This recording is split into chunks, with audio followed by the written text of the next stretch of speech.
Rostermania has officially begun. It had sort of, the startings, the rumblings, the murmurings. In this world, maybe a foreign dignitary had been shot, but realistically, the outright declaration had not yet happened. But no, we are once again at Rostermania.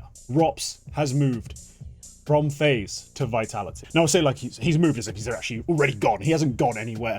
We just have the confirmation that he will likely be moving on to Vitality, filling that spot that is being vacated by Spinks. Now let's start with the FaZe side of this. Are you tired of looking like a chump in game? Sick of opening cases and getting trash skins? Check out Skin Club via my link in the description for a 7% deposit bonus. For gamers 18 or older, Skin Club is a case opening service who run a provably fair opening algorithm to give you truly random outcomes. Skin Club's battles mode has been upgraded, adding new things like crazy, team, and share modes just to make every roll a little more intense and a little more fun. I played a battle or two and managed to win some pretty crazy skins and upgraded a group of them into a gorgeous MP9 hot rod. Perfect for some gold stickers. There is an awards event going on right now, so you can earn event points just by playing on the site. These points can be redeemed for cases, skins, and entries into huge giveaways. Skin Club accept a wide variety of payment methods from cards and PayPal to skins themselves, as well as a range of crypto coins. Remember to play responsibly using the self-care tools provided, and use my link in the description to get a 7% bonus. A big thank you to Skin Club for supporting my channel. Despite what was a pretty epic conclusion to their season, they really did not have a fantastic 2024. The start of it, the very start of it, still had the occasional run. That Chengdu title, very impressive. A great way for them to cap off, honestly, their early streak in CS2. But after that point, it went downhill, and especially at, let's be real, non-major events, they struggled to put on much of a show. This was in no small part due to ropz struggling to maintain his form he had early in the CS2 release. He wasn't as aggressive, he wasn't as assertive, he wasn't able to hit the shots that really mattered. We saw at the end when he had a brief uptick in performance and carried FaZe to that major grand final. He wasn't playing that way year round. He wasn't that sharp. He wasn't that decisive. In the grand final, things sort of tapered off, especially in the maps they lost. He wasn't quite that guy. He had a great little run towards the end of Dust 2, but one bad map, one pretty good map. All in all, not enough to get them over the line. But the quarterfinal and the semi-final, essentially, I think, are what sealed this transfer move. Sure, you were already kind of discussing it amongst yourselves. You know ropz has the talent, you know he has the brain, he has the focus and the dedication when he's really applying himself to figure out games to a very, very high level. He was the master of the micro in CSGO. CS2, he hasn't quite been that quick to adapt. We know he struggled. He's one of the most vocal players about the little bugs, the little irritations there were in Counter-Strike 2. How the jump height wasn't quite right. He was able to find these things, but he wasn't able to overall master the game because of them. I feel like we're approaching a point where maybe the game is getting more polished, and potentially this is the right time to buy the dip. Potentially what we saw at this major is confirmation that finally ropz is getting to grips with this game, and our master of the micro may be back. For FaZe, wholesale changes felt likely. Sure, a lot of us looked at this result right at the end of the year and thought maybe this is enough to hold them together, maybe just for another 6 months. But ropz's contract is coming up, or at least it was, and well, now he's made his decision. There have been conversations, rumors, murmurings that there were offers on the table from teams like Falcons, Liquid, G2, and FaZe themselves. Clearly, ropz didn't think it was working at FaZe. He didn't see the future for the roster. Maybe even the money played a factor. We won't know for sure until things are exposed far later down the line. But for now, we do know that the current iteration of FaZe, the one that gave us some crazy highs and also a few lows, has come to an end. For FaZe themselves, I actually don't really like this move. I would have liked to see them hold on to ropz, because he was not the part of this that really kept them fluctuating month after month, event after event. The reason they've had such a low floor and, well, occasionally high ceilings is just because of the rest of the team and the way they're all configured. Sure, ropz himself is not exempt from this criticism. He has had lows. He's not going to be the determining factor in his typical assumed positions. It's not on him, really, to keep consistently delivering. The players set up for fights, the players who I think should be taking more on their shoulders and really winning rounds are Brokey, Frozen, and honestly, in a lot of positions, Rain. When Rain is on point, FaZe look devastating, and that's because he is quite involved in certain aggressive maneuvers, taking map control, denying the other team space, and just shutting them down. The fact that he's not able to deliver consistently is why I thought probably the moves you'd look for as FaZe Clan are a change to Rain, potentially not changing Frozen out for a new player, but trying to force him into better spots. Something of this ilk. Instead, we've lost the player who I think makes the least change to their overall playstyle. Now, I have no doubt that this isn't the end of the line. FaZe are not just going to make a cut of ropz, try to bring in a rifler, and call it a day. I think there's more here to be addressed. Whether or not FaZe can do it effectively is a different question. They just need to make it happen. This is why I think it's key that karrigan actually hasn't confirmed his retirement.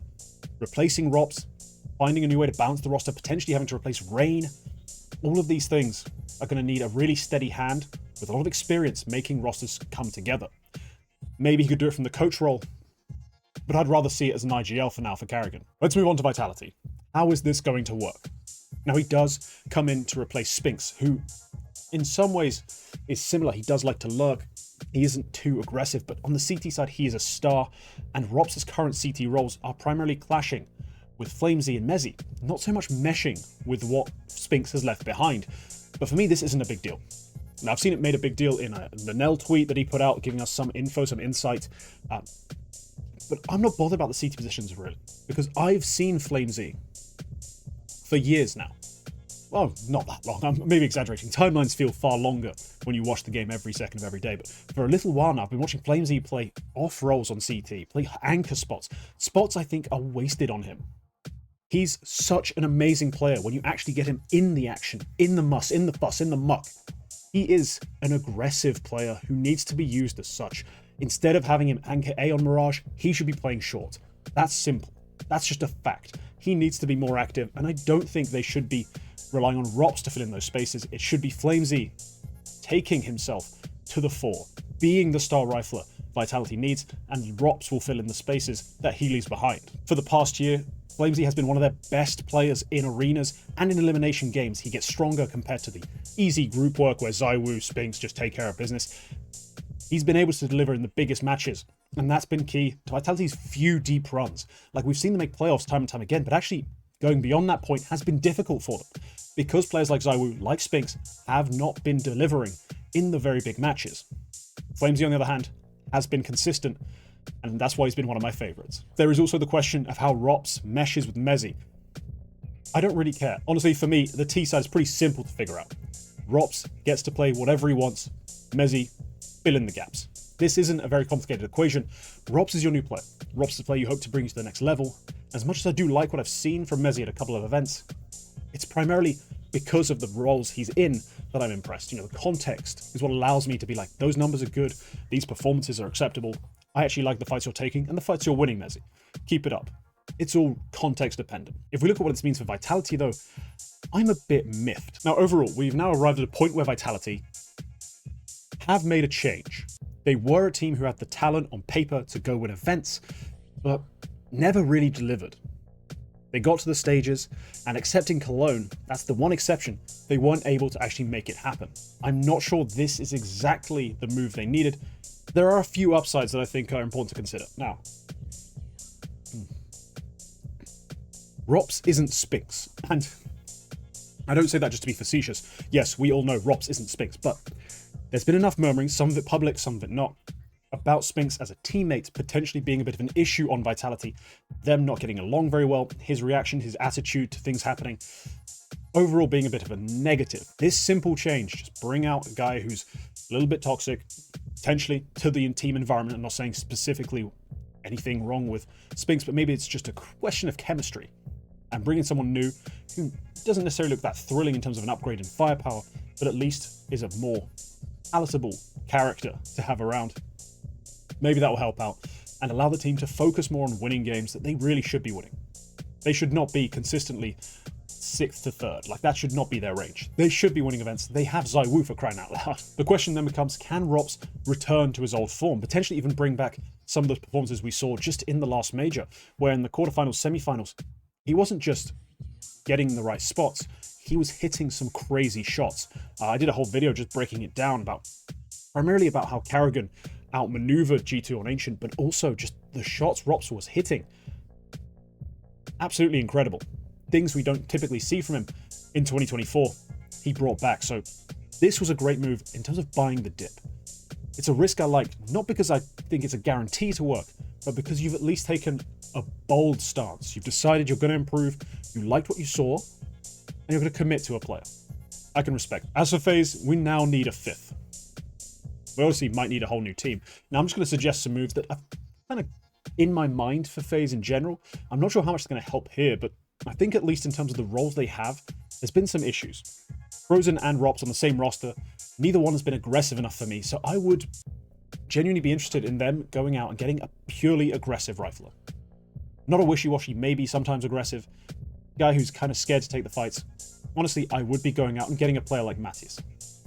It might even be the ideal scenario is if you go out and get Mattis in for Rain and get blameF in for the ropz roles, get a 2-for-1 out of Fnatic.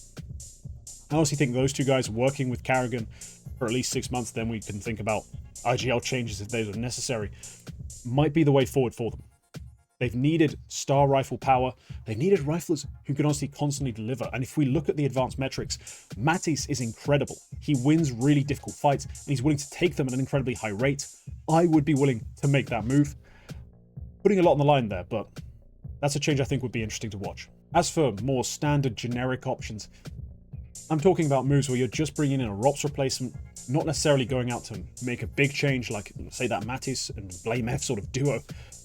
Potentially doing something like a Demka edition, even looking at someone like Arozdosh, isn't insane, but I think it's too safe. Sure, Demka is talented, Arozdosh has shown a decent level. Hell, maybe even you're going for a U-Jerks if you want to go more on the aggressive front. They're okay. But they don't excite me quite the same way that Mattis blameF duo moves. Something like that would actually entice me. Guys who are hyper talented, you're definitely taking a big risk in signing them, but it could make all the difference and potentially get the most out of a fading Karrigan. All right, let me know your thoughts about this move. Just a quick one, because this came across my screen when I came home today, and I was like, oh wow, that's a shocker. I mean, to see that finally confirmed, it's sort of roster people have been sort of talking about for Spinks, but always felt a bit iffy just because of the way everyone thinks about these players. You'd have to make some serious changes to the way you structure your team, but kind of like it for Vitality. Not sure where FaZe stand here. I think FaZe is going to be one of the big mysteries of the sort of Rostermania going forward. I'd be interested to see how much they really ripple out. I did say that the core for everything going like absolutely crazy in terms of the butterfly effect that's going to come fluttering out of the moves is mostly going to be Falcons. Like how much they splash the water will decide how heavy the ripples are. But so far, this is pretty huge. It's not even Falcons adjacent. I mean, technically, apparently they were in, trying to have a conversation with ropz, trying to see if he was interested. He said no. Rostermania has officially begun. Sub for more. Like if you enjoyed. And remember, members get bonus content and the right to vote. And some other cool stuff. So check that out if you want. Peace.